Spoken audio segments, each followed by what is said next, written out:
निवेशक का सबक नंबर 11। हर योजना की एक कीमत होती है। अमीर बनने की योजना और आरामदेह या सुरक्षित होने की योजना के बीच क्या फर्क होता है, मैंने पूछा। अमीर डैडी अपने पीले पैड की ओर मुड़े और उस पर यह शब्द लिख दिए, सुरक्षित, आरामदेह, अमीर। फिर उन्होंने पूछा, तुम्हारा मतलब है कि अमीर, सुरक्षित और आरामदेह होने के बीच में? यही मैं पूछना चाहता हूं, मैंने प्रतिक्रिया की। फर्क कीमत का है, अमीर डैडी ने कहा। अमीर बनने और बाकी दोनों स्तरों की वित्तीय योजनाओं में कीमत का जबरदस्त अंतर होता है। मैंने पूछा, आपका मतलब है कि अमीर बनने की वित्तीय योजना में पैसे के अलावा भी कीमत चुकानी पड़ती है?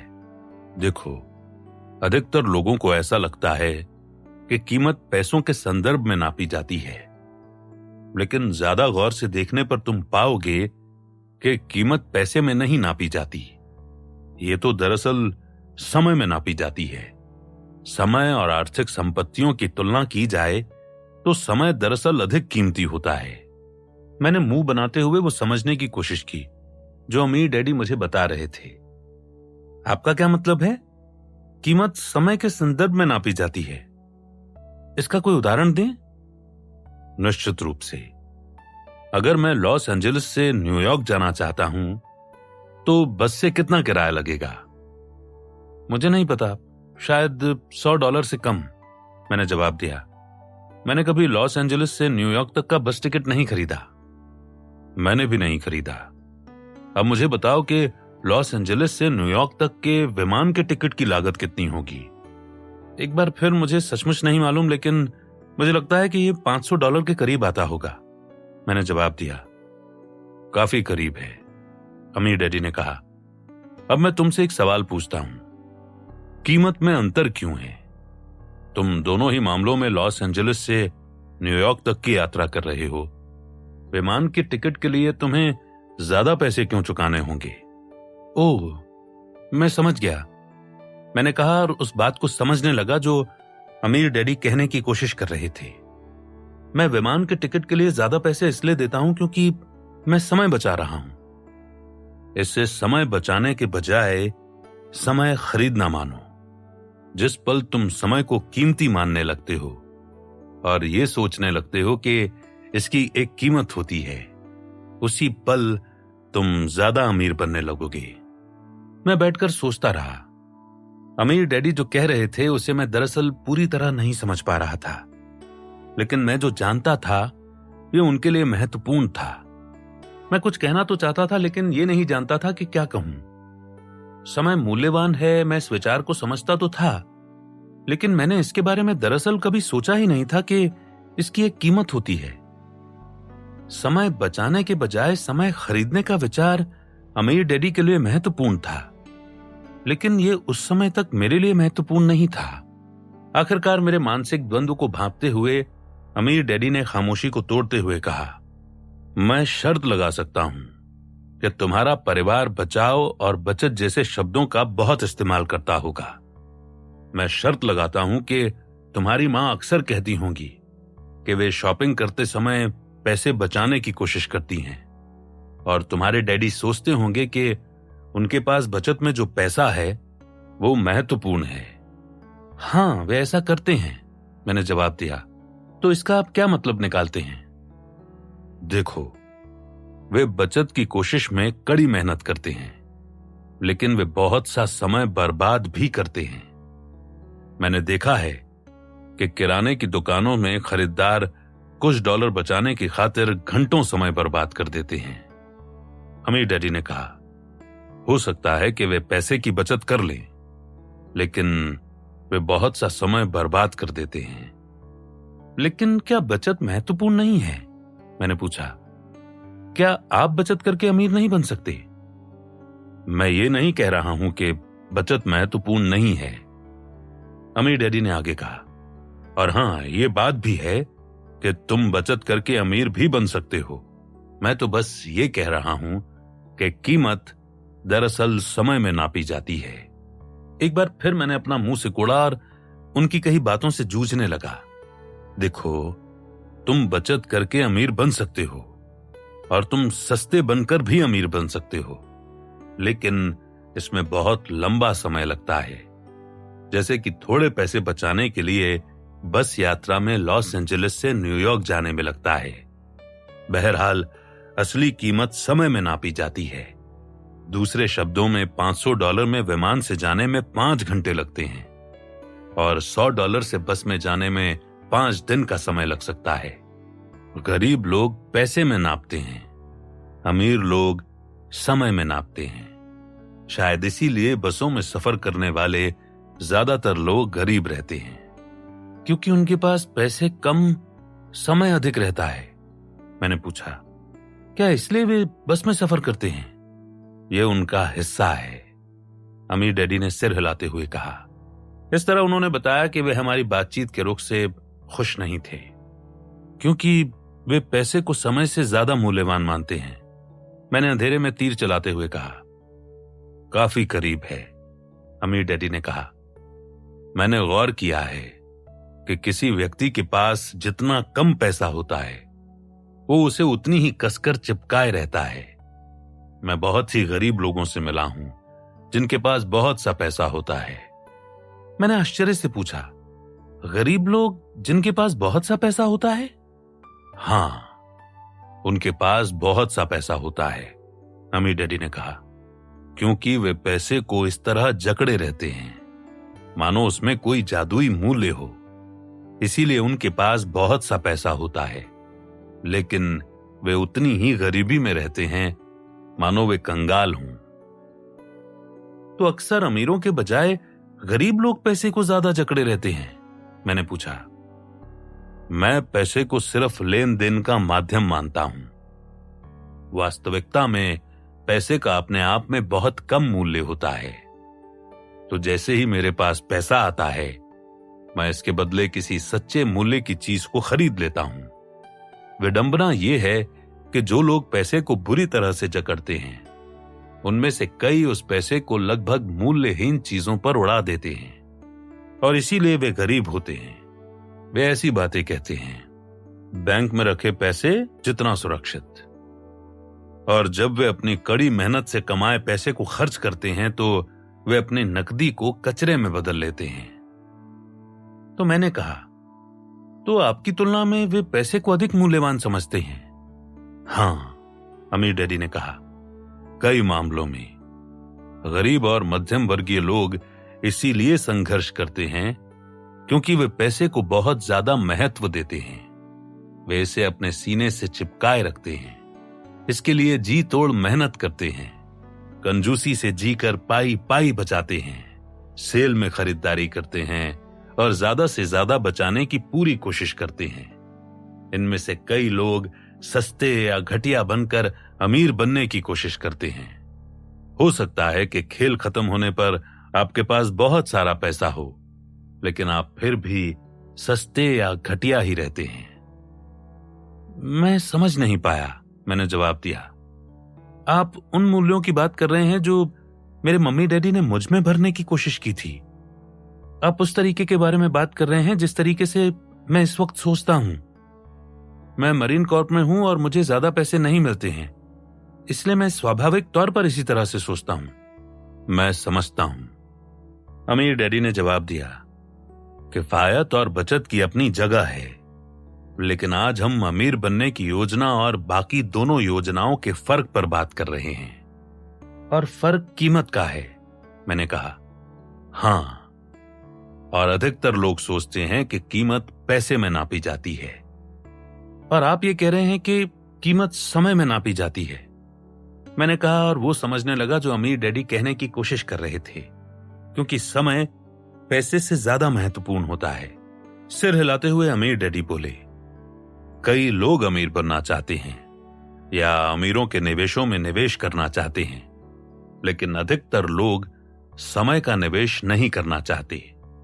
इसीलिए 100 में से सिर्फ 3 अमेरिकी ही अमीर हैं, और उन 3 में से एक को यह पैसा विरासत में मिला है।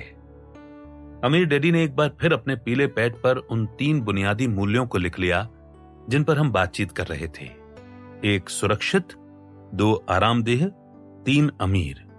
तुम स्वचालित प्रणाली या योजना बनाकर सुरक्षित और आरामदेह बनने के लिए निवेश कर सकते हो। वास्तव में अधिकतर लोगों को मैं इसी की सलाह देता हूं। बस काम करो, अपना पैसा किसी पेशेवर मैनेजर या संस्था के हवाले कर दो और लंबे समय के लिए निवेश करो। जो लोग इस तरह से निवेश करते हैं उनकी स्थिति संभवतः उस इंसान से तो बेहतर ही होगी जो खुद को शेयर बाजार का टार्जन मानता है। योजना बनाकर पैसे को लगातार अलग रखना अधिकतर लोगों के लिए निवेश करने का सबसे अच्छा तरीका है। लेकिन अगर मैं अमीर बनना चाहता हूं तो मुझे पैसे से अधिक मूल्यवान किसी चीज में निवेश करना होगा, और ये समय है। क्या आप इस सबक में यही बताने की कोशिश कर रहे हैं? मैं ये सुनिश्चित करना चाहता था कि तुम सबक समझ गए हो, अमीर डैडी ने कहा। देखो, अधिकतर लोग अमीर तो बनना चाहते हैं, लेकिन वे पहले समय का निवेश नहीं करना चाहते। वे तो जोरदार टिप्स या अजीबोगरीब फटाफट अमीर बनो ऐसी योजनाओं के चक्कर में उलझ जाते हैं, या वे कोई कारोबार शुरू करना चाहते हैं और तेजी से उसमें कूद पड़ते हैं। वे बुनियादी योग्यताएं सीखे बिना ही कारोबार शुरू कर देते हैं, और फिर हम इस बात पर हैरान होते हैं कि 95% छोटे व्यवसाय शुरुआती 5 से 10 सालों में डूब क्यों जाते हैं। वे पैसे कमाने के लिए इतने उतावले रहते हैं कि वे अंततः समय और पैसा दोनों ही गंवा देते हैं, मैंने कहा। वे थोड़े अध्ययन में निवेश करने के बजाय अपने दम पर चीजें करना चाहते हैं, या किसी सरल दीर्घकालीन योजना पर अमल करने की।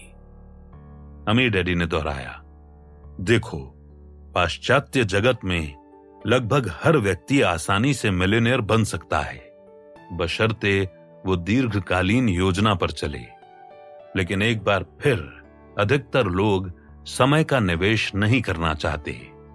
वे तो इसी वक्त अमीर बनना चाहते हैं। समय का निवेश करने के बजाय वे ऐसी बातें कहते हैं, निवेश करना खतरनाक है, पैसे बनाने में पैसे लगते हैं, या मेरे पास निवेश करना सीखने का समय नहीं है, मैं काम करने में बहुत व्यस्त हूं और मुझे ढेर सारे बिल चुकाने हैं। मैंने कहा, जब मैं अमीर डैडी के बिंदुओं को समझ गया।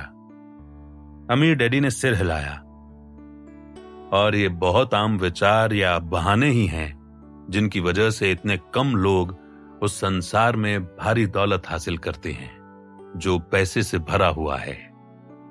इन विचारों या शब्दों के कारण ही 90% जनसंख्या के पास बहुत ज्यादा पैसे होने की समस्या के बजाय कम पैसों की समस्या होती है। पैसे और निवेश संबंधी उनके विचार ही उनके सामने पैसे की समस्याएं खड़ी कर देते हैं। उन्हें तो बस कुछ शब्द, कुछ विचार बदलने हैं और उनका आर्थिक संसार जादुई ढंग से बदल जाएगा। लेकिन अधिकतर लोग काम करने में बहुत ज्यादा मसरूफ रहते हैं और उनके पास समय नहीं होता। वे अक्सर कहते हैं, निवेश करना सीखने में मेरी कोई दिलचस्पी नहीं है, इस विषय में मेरी रुचि ही नहीं है। मगर वे ये देखने में असफल रहते हैं कि ये शब्द कहकर वे पैसे के गुलाम बन जाते हैं।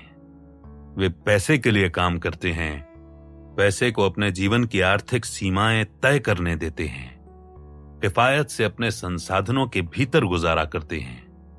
निवेश करने, योजना पर चलने और पैसे से अपने लिए काम करवाने के बजाय वे ये सब चुनते हैं। तो समय धन से ज्यादा महत्वपूर्ण है, मैंने कहा। ये मेरे लिए सच है, अमीर डैडी ने कहा।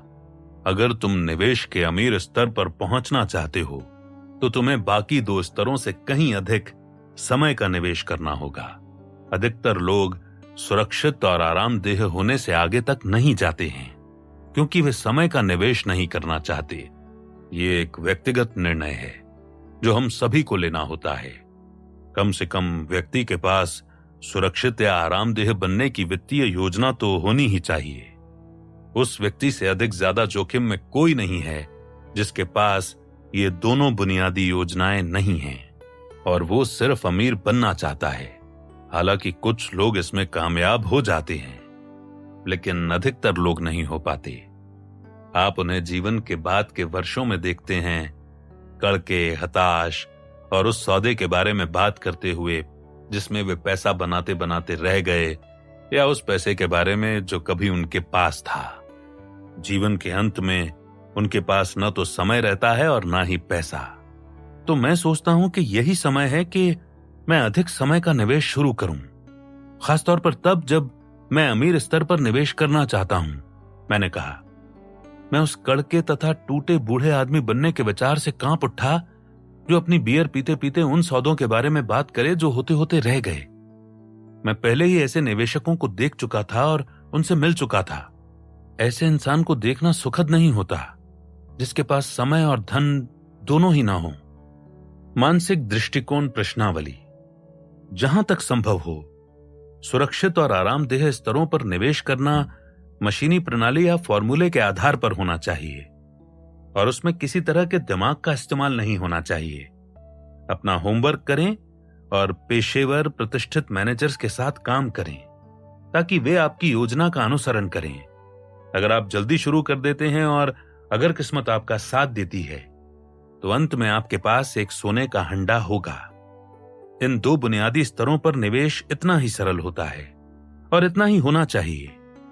बहरहाल, चेतावनी का एक शब्द, जीवन में जोखिम रहित जैसी कोई चीज नहीं होती। हालांकि कम जोखिम वाली चीजें होती हैं और यह निवेश में भी सच है। तो अगर आप वित्तीय संसार के भाग्य के बारे में अनिश्चितता महसूस करते हैं और लोगों या उद्योग धंधों पर विश्वास नहीं करते हैं, तो आपको तथ्यों से सीखने और सच्चाई का पता लगाने के लिए कहीं अधिक शोध करने की जरूरत होती है। अपनी भावनाओं और सहज बोध के प्रति सच्चे रहना महत्वपूर्ण है, लेकिन उन्हें अपनी जिंदगी चलाने की अनुमति न दें। अगर किसी कारण आप इस घबराहट को नहीं हटा पाते तो अधिक सावधानी से निवेश करें, लेकिन हमेशा कीमत याद रखें। कोई निवेश जितना ज्यादा सुरक्षित होता है, उसे पैसे बनाने में उतना ही ज्यादा समय लगता है। अगर ये पैसे बनाता है तो हमेशा एक अदला बदली होती है। जैसी कहावत है, मुफ्त लंच जैसी कोई चीज नहीं होती। हर चीज की एक कीमत होती है और निवेश जगत में कीमत समय तथा धन दोनों ही पैमानों पर नापी जाती है।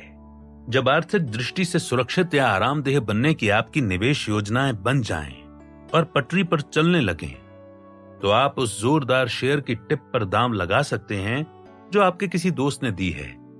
वित्तीय उत्पादों के संसार में अनुमान लगाकर निवेश करना मजेदार है, लेकिन इसे जिम्मेदारी से करना चाहिए। बाजार में कई तथाकथित निवेशक होते हैं जिन्हें जुए जैसी लत या समस्या होती है। जब लोग मुझसे ऐसे सवाल पूछते हैं कि आप किन शेयरों में निवेश कर रहे हैं, तो मुझे कहना पड़ता है, मैं शेयर नहीं चुनता हूं, पेशेवर मनी मैनेजर मेरे लिए यह काम करते हैं। इस पर वे अक्सर कहते हैं कि मैं तो सोचता था कि आप पेशेवर निवेशक हैं, और मैं जवाब देता हूं, मैं हूं, लेकिन मैं उस तरह से निवेश नहीं करता हूं जिस तरीके से अधिकतर लोग करते हैं। मैं तो उस तरीके से निवेश करता हूं जिस तरीके से मेरे अमीर डैडी ने मुझे निवेश करना सिखाया था। मैं व्यक्तिगत रूप से और सक्रियता से निवेश के अमीर स्तर में निवेश करता हूं। बहुत कम लोग इस स्तर पर निवेश करते हैं या निवेश का ये खेल खेलते हैं।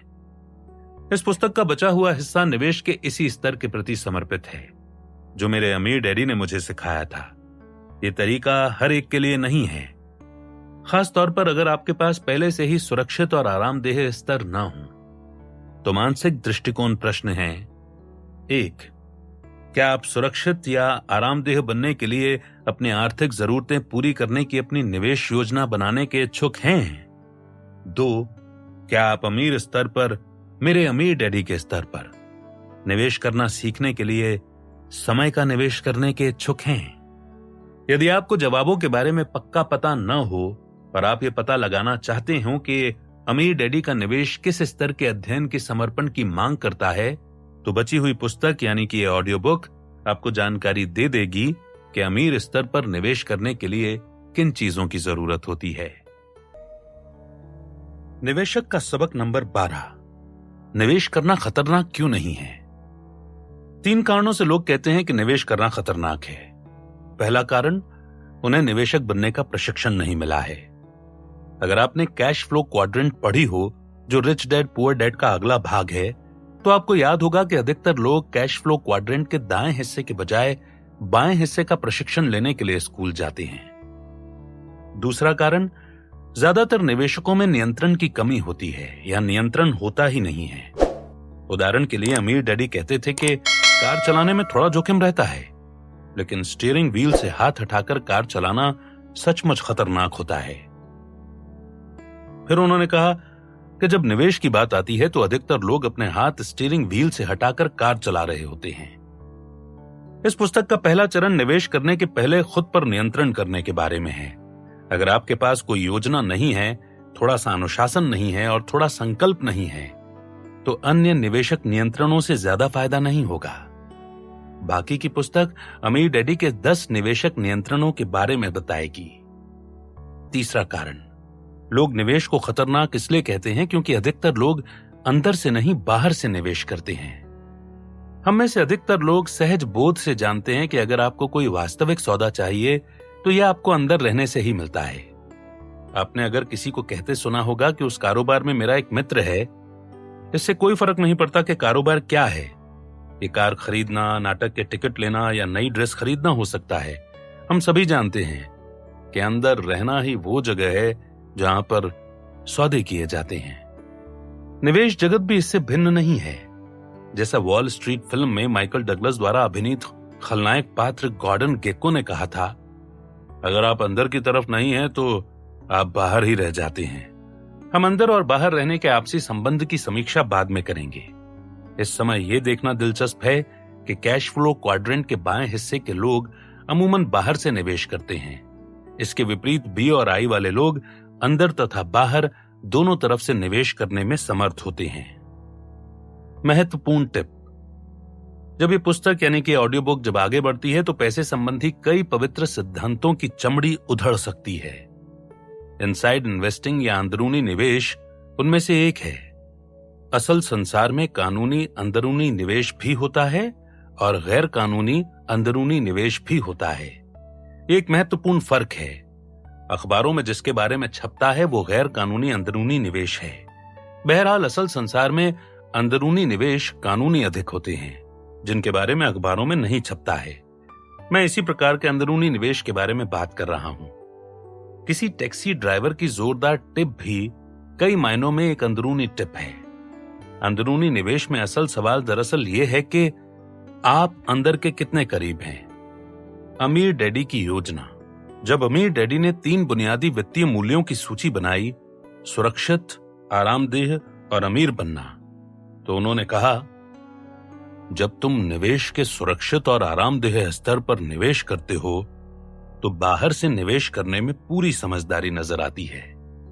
इसीलिए तुम अपना पैसा किसी पेशेवर मनी मैनेजर के हवाले कर देते हो, जिसके बारे में तुम्हें उम्मीद होती है कि वो तुम्हारे मुकाबले अंदर के ज्यादा करीब होगा। लेकिन अगर तुम अमीर बनना चाहते हो तो तुम्हें उस पेशेवर के मुकाबले अंदर के ज्यादा करीब रहना होता है, जिसे अधिकतर लोग पैसा सौंपते हैं। यह अमीर बनने की अमीर डैडी की योजना का केंद्र था। उन्होंने यही किया था और इसीलिए वे इतने अमीर बने थे।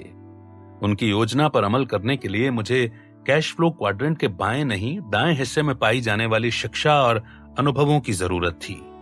ऐसा करने के लिए मुझे औसत निवेशक से बहुत ज्यादा समय निवेश करने की जरूरत थी। और इस पुस्तक का बाकी हिस्सा दरअसल इसी बारे में है। ये पुस्तक इस बारे में है कि बाहर से अंदर तक पहुंचने में किन चीजों की जरूरत होती है।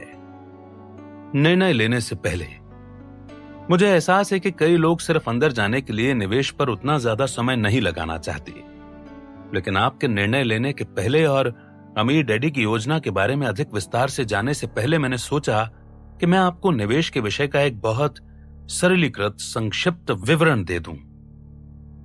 मुझे आशा है कि अगले कुछ अध्याय पढ़ने के बाद आप निवेश के जोखिम कम करने के कुछ नए तरीके सीखेंगे, ताकि आप निवेशक के रूप में अधिक सफल बन सकें। भले ही आप अंदरूनी निवेशक न बनना चाहें। जैसा मैंने पहले बताया था कि निवेश निहायत ही व्यक्तिगत विषय है और मैं इस सच्चाई का पूरा सम्मान करता हूं। मैं जानता हूं कि कई लोग निवेश के विषय पर उतना समय नहीं लगाना चाहते जितना अमीर डैडी और मैंने लगाया है। अमीरों के स्तर पर निवेशक बनने के लिए मुझे सिखाने की अमीर डैडी की शिक्षा की योजना में जाने से पहले अगले कुछ अध्यायों में मैं अमीर डैडी की निवेश योजना का एक सरल विवरण पेश करता हूं। मानसिक दृष्टिकोण प्रश्नावली। निवेश व्यवसाय और पेशेवर खेलों के व्यवसाय के बीच कई समानताएं हैं। मिसाल के तौर पर हम पेशेवर फुटबॉल के खेल को देखते हैं। सुपर बॉल के दौरान लाखों करोड़ों फुटबॉल प्रेमी खेल देखते हैं। मैदान में खिलाड़ी, प्रशंसक, दर्शक, बेचने वाले, कमेंटेटर होते हैं और टीवी पर मैच देखने वाले प्रशंसक घर पर बैठकर देखते हैं। आज कई निवेशकों को निवेश का संसार पेशेवर फुटबॉल मैच जैसा दिखता है। आपके पास वही पात्र होते हैं। आपके पास टीवी कमेंटेटर होते हैं जो मैदान में ब्लू चिप दिग्गजों के पल पल के युद्ध का वर्णन करते हैं। प्रेम करने वाले प्रशंसक होते हैं जो टिकट के बजाय शेयर खरीदते हैं और अपनी प्रिय टीम का उत्साह बढ़ाते हैं। आपके पास उत्साह बढ़ाने वाले चीयर लीडर्स भी होते हैं जो आपको बताते हैं कि शेयर का भाव ऊपर क्यों जा रहा है, या अगर बाजार नीचे जाता है तो वे आपको इस नई उम्मीद से खुश रखना चाहते हैं कि भाव जल्दी ही बढ़ जाएगा। बुक मेकर्स भी होते हैं जिन्हें शेयर दलाल कहा जाता है, जो आपको फोन पर भाव बताते हैं और आपके दाम का रिकॉर्ड रखते हैं। खेलों वाला पन्ना पढ़ने के बजाय आप वित्तीय पन्ने पढ़ते हैं। वित्तीय टिकट बेचने वाले देर से आने वालों को ज्यादा भाव में टिकट नहीं बेचते हैं। वे ज्यादा भाव वाले वित्तीय शेयरों की टिप्स उन लोगों को बेचते हैं जो अंदरूनी खेल के ज्यादा करीब पहुंचना चाहते हैं। फिर हॉट डॉग बेचने वाले भी होते हैं जो एंटासिड की गोलियां भी देते हैं। साथ ही वे लोग भी होते हैं जो कारोबारी दिन खत्म होने पर कचरा साफ करते हैं, और जाहिर है घर पर दर्शक भी रहते हैं। अधिकतर लोग खेल जगत और निवेश जगत दोनों ही मैदानों में वो नहीं देख पाते हैं जो पर्दे के पीछे चल रहा है, और दोनों खेलों के पीछे का कारोबार यही है। ओह, आप टीम के मालिक को कभी कभार देख सकते हैं, जिस तरह कि आप किसी कंपनी के सीईओ या प्रेसिडेंट को देख सकते हैं। लेकिन किसी पद पर बैठा अधिकारी दरअसल व्यवसाय नहीं होता। जैसा अमीर डैडी ने कहा था, व्यवसाय के पीछे का व्यवसाय ही असल खेल है। व्यवसाय के पीछे का व्यवसाय ही पैसे बनाता है, चाहे मैच कोई भी जीते या चाहे बाजार किसी भी तरफ जा रहा हो, ऊपर या नीचे। असल व्यवसाय वो है जो मैच के टिकट बेचता है, वो नहीं जो टिकट खरीदता है। अमीर डैडी ने मुझे यही निवेश खेल सिखाया था, जिसने संसार के सबसे अमीर लोगों को अमीर बनाया है। तो मानसिक दृष्टिकोण प्रश्न ये है, क्या आप खुद पर नियंत्रण लेने की तैयारी करना चाहते हैं? 2, आप अब तक जो जानते हैं उसके आधार पर क्या आप सफल अंदरूनी निवेशक बनने के लिए शिक्षा और अनुभव हासिल करने का समय लगाना चाहते हैं? निवेशक का सबक नंबर 13, आप टेबल के किस तरफ बैठना चाहते हैं? मेरे गरीब डैडी हमेशा कहते थे, कड़ी मेहनत करो और पैसा बचाओ। मेरे अमीर डैडी कहते थे, अगर तुम सुरक्षित और आरामदेह बनना चाहते हो तो कड़ी मेहनत करना और पैसे बचाना महत्वपूर्ण है, लेकिन अगर तुम अमीर बनना चाहते हो तो शायद कड़ी मेहनत करने और पैसे बचाने से तुम वहां नहीं पहुंच पाओगे। इसके अलावा जो लोग कड़ी मेहनत करते हैं और पैसे बचाते हैं, अक्सर वही लोग कहते हैं निवेश खतरनाक है। कई कारणों से अमीर डैडी ने माइक और मुझे बार बार बताया था कि कड़ी मेहनत करना और पैसे बचाना वो तरीका नहीं था जिससे वे अमीर बने। वे जानते थे कि कड़ी मेहनत करना और पैसे बचाना आम लोगों के लिए तो अच्छा था, लेकिन उस व्यक्ति के लिए नहीं जो अमीर बनना चाहता था। 3 कारणों की वजह से वे अमीर बनने के लिए एक अलग योजना बनाने की सलाह देते थे। पहला कारण, वे कहते थे, जो लोग कड़ी मेहनत करते हैं और पैसे बचाते हैं उन्हें अमीर बनने में मुश्किल इसलिए आती है क्योंकि वे कर का ज्यादा हिस्सा चुकाते हैं। सरकार उन लोगों पर तब कर लगाती है जब वे कमाते हैं, जब वे बचाते हैं, जब वे खर्च करते हैं और जब वे मरते हैं। अगर आप अमीर बनना चाहते हैं तो आपको सिर्फ कड़ी मेहनत करने और पैसे बचाने से अधिक वित्तीय विशेषज्ञता की जरूरत होगी। अमीर डैडी ने इसे आगे स्पष्ट करते हुए कहा था, अगर आप बचत में $1000 चाहते हैं तो अपनी योजना में यह भी शामिल कर लें कि सरकार कर में अपना हिस्सा वसूल कर लेगी। तो हो सकता है कि $1000 बचाने के लिए आपको $1300 या इससे अधिक की आमदनी करनी पड़े। फिर वो $1000 तुरंत मुद्रास्फीति की चपेट में आ जाता है, जिससे हर साल $1000 का मूल्य घटता जाता है। आपको जो छुटपुट ब्याज मिलता है वो भी कर और मुद्रास्फीति कुतर लेती है। आइए मान लेते हैं कि बैंक आपको 5% ब्याज देता है, महंगाई की दर 4% है और कर में ब्याज का 30% हिस्सा चला जाता है। कुल परिणाम ये होता है कि इसमें आपके पैसे कम होते जाते हैं। इसलिए अमीर डैडी सोचते थे कि कड़ी मेहनत करना और पैसे बचाना अमीर बनने का मुश्किल तरीका है। 2. अमीर बनने के लिए अमीर डैडी एक अलग योजना की सलाह देते थे। इसका दूसरा कारण यह है कि जो लोग कड़ी मेहनत करते हैं और पैसे बचाते हैं वे अक्सर निवेश को खतरनाक मानते हैं। जो लोग सोचते हैं कि चीजें खतरनाक हैं वे अक्सर कोई नई चीज सीखने के अवसर को भी गंवा देते हैं। 3. जो लोग कड़ी मेहनत और बचत में विश्वास करते हैं तथा निवेश को खतरनाक मानते हैं वे शायद ही कभी सिक्के के दूसरे पहलू को देख पाते हैं। यह अध्याय कुछ कारण बताएगा कि निवेश का खतरनाक होना जरूरी क्यों नहीं है। निवेश खतरनाक क्यों नहीं है? अमीर डैडी की खासियत थी कि वे बहुत जटिल विषयों को इतना सरल बना देते थे कि हर व्यक्ति कम से कम बुनियादी बात समझ जाए।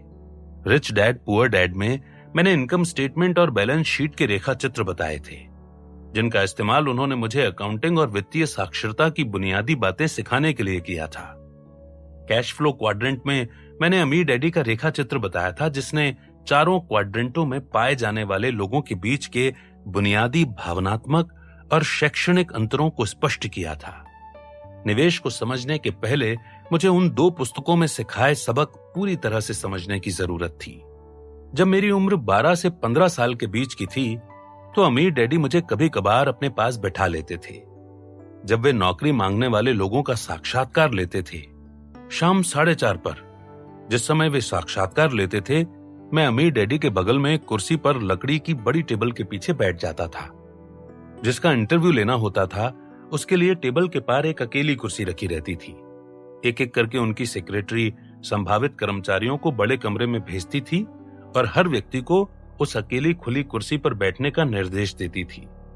मैंने वहां बैठकर वयस्कों को ऐसी नौकरियां मांगते देखा जिनमें प्रति घंटे $1 का भुगतान मिलता था और बाकी न्यूनतम लाभ थे।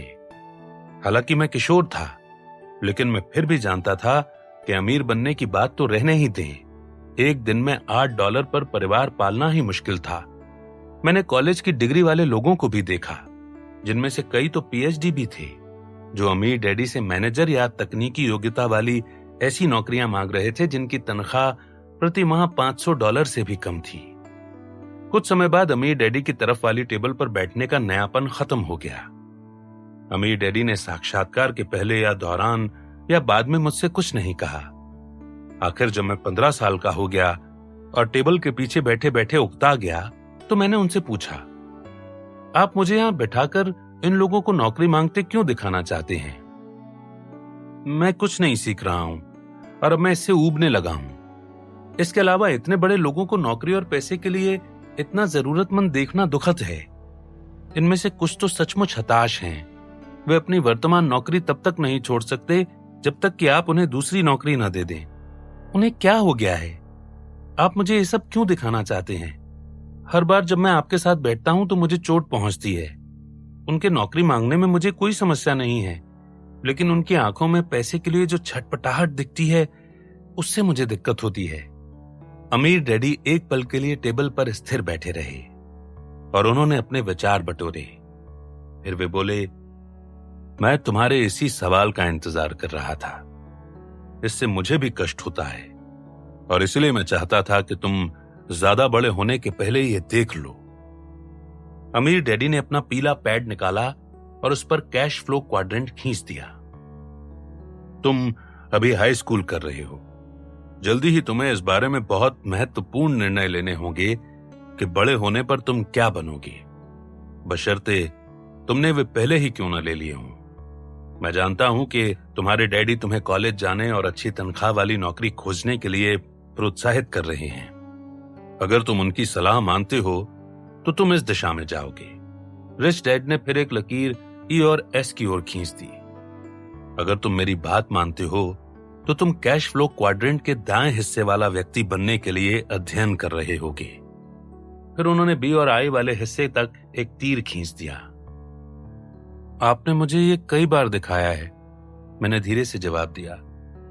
आप इसे बार बार क्यों बता रहे हैं? क्योंकि अगर तुम अपने डैडी की बात मानते हो तो तुम खुद को जल्द ही टेबल के दूसरे सिरे पर उस अकेली कुर्सी पर बैठा पाओगे। अगर तुम मेरी बात मानते हो तो तुम टेबल के मेरे तरफ वाले सिरे की कुर्सी में बैठोगे। हाई स्कूल में दाखिल होते वक्त तुम्हें चेतन या अचेतन रूप से यही निर्णय लेना है। मैंने तुम्हें टेबल के अपनी तरफ वाले सिरे पर इसलिए बैठाया ताकि तुम दृष्टिकोणों के फर्क को जान पाओ। मैं ये नहीं कह रहा हूं कि टेबल का एक हिस्सा दूसरे हिस्से से बेहतर होता है। हर हिस्से के अपने नफे नुकसान होते हैं। मैं तो बस इतना चाहता हूं कि तुम अब ये चुन लो कि तुम किस हिस्से में बैठना चाहते हो, क्योंकि इस दिन के बाद तुम क्या पढ़ते हो उसी से यह तय होगा कि तुम अंत में टेबल के किस हिस्से पर पहुंचोगे। क्या तुम ई और एस वाले हिस्से में पहुंचोगे या फिर टेबल के बी और आई वाले हिस्से में? 10 साल बाद एक हल्की चेतावनी। 1973 में अमीर डैडी ने मुझे उस चर्चा की याद दिलाई जो उन्होंने मेरे साथ 15 साल की उम्र में की थी। उन्होंने पूछा, क्या तुम्हें याद है मैंने पूछा था कि तुम टेबल के किस सिरे पर बैठना चाहते हो? मैंने सिर हिलाया और कहा, तब कौन ये भविष्यवाणी कर सकता था कि मेरे डैडी जो नौकरी की सुरक्षा और आजीवन रोजगार के हिमायती थे, 52 साल की उम्र में एक बार फिर टेबल के दूसरे सिरे पर बैठे होंगे। 40 साल की उम्र में उनके साथ सब कुछ सही हो रहा था, लेकिन सिर्फ 10 साल बाद ही ये सब खत्म हो गया। अमीर डैडी ने कहा, देखो, तुम्हारे डैडी बहुत साहसी हैं। दुर्भाग्य से उन्होंने अपने साथ ऐसी किसी चीज के होने की योजना नहीं बनाई थी और अब वे पेशेवर तथा वित्तीय मुश्किल में हैं। अगर वे कुछ तीव्र परिवर्तन नहीं करते हैं तो स्थिति बदतर हो सकती है। अगर वे नौकरियों और नौकरी की सुरक्षा के बारे में अपनी मान्यताओं पर यकीन करते रहे तो मुझे लगता है कि वे अपनी जिंदगी के आखिरी साल बर्बाद कर लेंगे। मैं हाल फिलहाल उनकी मदद नहीं कर सकता, लेकिन तुम्हारा मार्गदर्शन जरूर कर सकता हूं। मैंने पूछा, तो आप ये कह रहे हैं कि ये चुन लो कि टेबल के किस सिरे पर बैठना है? आपका मतलब है या तो मुझे एयरलाइनों में पायलट की नौकरी चुन लेनी चाहिए या खुद का मार्ग बनाना चाहिए? जरूरी नहीं है, अमीर डैडी ने कहा। मैं तो इस सबक में बस तुम्हें कुछ बताना चाहता हूं। वो क्या? मैंने पूछा। अमीर डैडी ने एक बार फिर कैश फ्लो क्वाड्रेंट बनाया। फिर उन्होंने कहा, बहुत सारे युवा लोग कैश फ्लो क्वाड्रेंट के सिर्फ एक ही हिस्से पर ध्यान केंद्रित करते हैं। अधिकतर बच्चों से पूछा जाता है, तुम बड़े होकर क्या बनना चाहते हो? गौर करना, अधिकतर बच्चे जवाब में कहते हैं इंजीनियर, डांसर या शिक्षक। यानी अधिकतर बच्चे ई और एस के हिस्से का चुनाव करते हैं, मैंने कहा। हाँ, और आई क्वाड्रेंट, निवेशक क्वाड्रेंट बाद में आने वाला विचार होता है, बशर्ते इस पर कभी विचार किया जाए। कई परिवारों में आई क्वाड्रेंट के बारे में तभी बात होती है जब माता पिता कहते हैं, ये सुनिश्चित करो कि तुम अच्छे लाभों और जबरदस्त रिटायरमेंट योजना वाली कोई नौकरी हासिल करो। दूसरे शब्दों में विचार ये है कि अपनी दीर्घकालीन निवेश आवश्यकताओं के लिए कंपनी को जिम्मेदार माने। ये स्थिति तेजी से बदल रही है। आप ऐसा क्यों कहते हैं? मैंने पूछा। आप ये क्यों कहते हैं कि स्थिति बदल रही है? हम वैश्विक अर्थव्यवस्था के दौर में दाखिल हो रहे हैं, अमीर डैडी ने कहा। कंपनियां संसार में प्रतिस्पर्धा कर पाएं, इसके लिए उन्हें अपनी लागत कम करने की जरूरत है और कर्मचारी भुगतान और कर्मचारी रिटायरमेंट योजना भुगतान की लागत काफी आती है। मेरे शब्द याद रखना, अगले कुछ सालों में कंपनियां रिटायरमेंट के लिए निवेश की जिम्मेदारी कर्मचारी पर ही डालने लगेंगी। आपका मतलब है कि लोग पेंशन के लिए अपने नियोक्ता या सरकार पर निर्भर रहने के बजाय खुद पर निर्भर रहेंगे? मैंने पूछा। हाँ, समस्या ये है कि ये गरीब लोगों के लिए सबसे बुरा होगा। मुझे उन्हीं लोगों की चिंता है, अमीर डैडी ने कहा। इसीलिए मैंने तुम्हें उन लोगों के बारे में याद दिलाया जो टेबल पर तुम्हारे सामने बैठे थे, जिनका एकमात्र आर्थिक सहारा नौकरी थी। जब तक तुम मेरी उम्र में आओगे तो जिन लोगों के पास कोई आर्थिक और चिकित्सकीय सहारा नहीं है, उनके बूढ़े होने पर उनके साथ क्या किया जाए, यह अनुमान लगाना एक वृहद समस्या होगी। और संभवतः तुम्हारी पीढ़ी, बेबी बूमर पीढ़ी को वो समस्या सुलझाने की जिम्मेदारी उठानी होगी। इस समस्या की गंभीरता सन 2010 के आसपास बहुत प्रबल होने लगेगी। तो मुझे क्या करना चाहिए? अमीर डैडी ने कहा, आई क्वाड्रेंट को सबसे महत्वपूर्ण क्वाड्रेंट बनाओ। बड़े होने पर निवेशक बनने का विकल्प चुनो। तुम ये चाहोगे कि तुम्हारा पैसा तुम्हारी खातिर काम करे, ताकि तुम्हें काम न करना पड़े। अगर तुम काम न करना चाहो या यदि तुम काम न कर सको, तुम 52 साल की उम्र में अपने डैडी जैसा नहीं दिखना चाहते, जो दोबारा शुरू करने को मजबूर हैं। ये पता लगाने की कोशिश कर रहे हैं कि किस क्वाड्रेंट में वे सबसे ज्यादा पैसा कमा सकते हैं, और उन्हें यह एहसास हो रहा है कि वे ई क्वाड्रेंट में फंस चुके हैं। तुम सीखना चाहते हो कि सारे क्वाड्रेंटों से काम कैसे किया जाए। टेबल के दोनों सिरों पर बैठने से तुम सिक्के के दोनों पहलू देख सकते हो। अमीर डैडी ने सारांश में बताते हुए सिक्के के दो पहलू वाली कहानी का जिक्र किया। सबसे महत्वपूर्ण क्वाड्रेंट। अमीर डैडी ने मुझे बताया कि अमीर लोगों और गरीब लोगों में एक फर्क यह होता है कि उनके माता पिता घर पर अपने बच्चों को क्या सिखाते हैं। उन्होंने कहा, माइक जब तक 15 साल का हुआ, उसके पास $2 लाख से अधिक का व्यक्तिगत निवेश पोर्टफोलियो था। तुम्हारे पास कुछ नहीं था। तुम्हारे पास तो बस स्कूल कॉलेज जाने का ही विचार था, ताकि तुम अतिरिक्त लाभों वाली कोई नौकरी खोज सको। तुम्हारे डैडी के विचार से यही महत्वपूर्ण था। अमीर डैडी ने मुझे याद दिलाया कि उनका बेटा माइक हाई स्कूल छोड़ने के पहले ही जानता था कि निवेशक कैसे बनना है। अमीर डैडी ने कहा, मैंने कभी उसके करियर के चुनाव में उसे प्रभावित करने की कोशिश नहीं की। मैं चाहता था कि वो अपनी रुचि का काम करे, फिर भले ही इसका मतलब ये होता कि वो मेरे कारोबार को न संभाले। वो चाहता तो पुलिस वाला, राजनेता या कवि बनने का विकल्प चुन सकता था।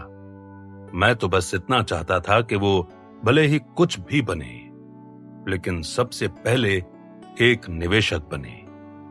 अगर तुम निवेशक बनना सीख लेते हो तो तुम कहीं अधिक अमीर बन जाओगे, चाहे फिर तुम पैसे कमाने के लिए कुछ भी करो। बरसों बाद जब मैं संपन्न परिवारों से आने वाले लोगों से ज्यादा मिला तो उनमें से कई ने यही बात बताई। मेरे कई अमीर मित्रों ने कहा कि जब वे बहुत छोटे थे तो उनके परिवार ने उनके लिए एक निवेश पोर्टफोलियो शुरू कर दिया था और फिर निवेशक बनना सीखने में उनका मार्गदर्शन किया था, यह निर्णय लेने से पहले कि वे किस पेशे में जाना चाहते हैं। मानसिक दृष्टिकोण प्रश्नावली। औद्योगिक युग में रोजगार के नियम ये थे कि कंपनी आपको जीवन भर के लिए रोजगार देती थी, और जब आपके काम के दिन खत्म हो जाते थे तो आपकी निवेश आवश्यकताओं की देखभाल करती थी। 1960 में मृत्यु से पहले रिटायरमेंट की औसत लंबाई पुरुषों के लिए केवल 1 वर्ष और महिलाओं के लिए 8 वर्ष थी। दूसरे शब्दों में आपको तो बस ई क्वाड्रेंट पर ध्यान केंद्रित करना था और आपका नियोक्ता आई क्वाड्रेंट की परवाह कर लेता था। संदेश बहुत आरामदेह था, खासतौर पर मेरे माता पिता की पीढ़ी के लिए, क्योंकि वे एक भयानक विश्व युद्ध और महामंदी से गुजरे थे। इन घटनाओं का उनके मानसिक नजरिए और वित्तीय प्राथमिकताओं पर भारी असर हुआ था। कई इसी वित्तीय नजरिए के साथ जिए और उन्होंने अक्सर अपने बच्चों को भी यही नजरिया सिखा दिया। कई लोग अब भी यही यकीन करते हैं कि उनका मकान एक संपत्ति और उनका सबसे महत्वपूर्ण निवेश है। यह विचार औद्योगिक युग के सोचने का तरीका है। औद्योगिक युग में किसी व्यक्ति को पैसों के प्रबंधन के बारे में बस इतना ही जानने की जरूरत थी, क्योंकि बाकी चीजें कंपनी या लेबर यूनियन और सरकार संभाल लेती थी। नियम बदल गए हैं। आज के सूचना युग में हम में से अधिकतर को अधिक वित्तीय विशेषज्ञता की जरूरत है। हमें संपत्ति और दायित्व में फर्क जानने की जरूरत है। हम ज्यादा लंबा जीवन जी रहे हैं, इसलिए हमें अपने रिटायरमेंट के वर्षों के लिए अधिक वित्तीय स्थायित्व की जरूरत है। अगर आपका मकान आपका सबसे बड़ा निवेश है तो आप शायद आर्थिक परेशानी में हैं। आपके वित्तीय पोर्टफोलियो को आपके मकान से ज्यादा बड़ा निवेश होना चाहिए। अच्छी खबर यह है कि आई क्वाड्रेंट एक बेहतरीन क्वाड्रेंट है जिसे आप शीर्ष प्राथमिकता दे सकते हैं और जिसके लिए आप जिम्मेदार होना सीख सकते हैं, क्योंकि स्वतंत्रता इसी क्वाड्रेंट से मिलती है। तो मानसिक दृष्टिकोण प्रश्न ये हैं। 1, आप किस क्वाड्रेंट को पहले स्थान पर रखेंगे? कौन सा क्वाड्रेंट आपके लिए सबसे महत्वपूर्ण है, ई, एस, बी या आई? 2, आप अंततः टेबल के किस सिरे पर बैठने की योजना बना रहे हैं?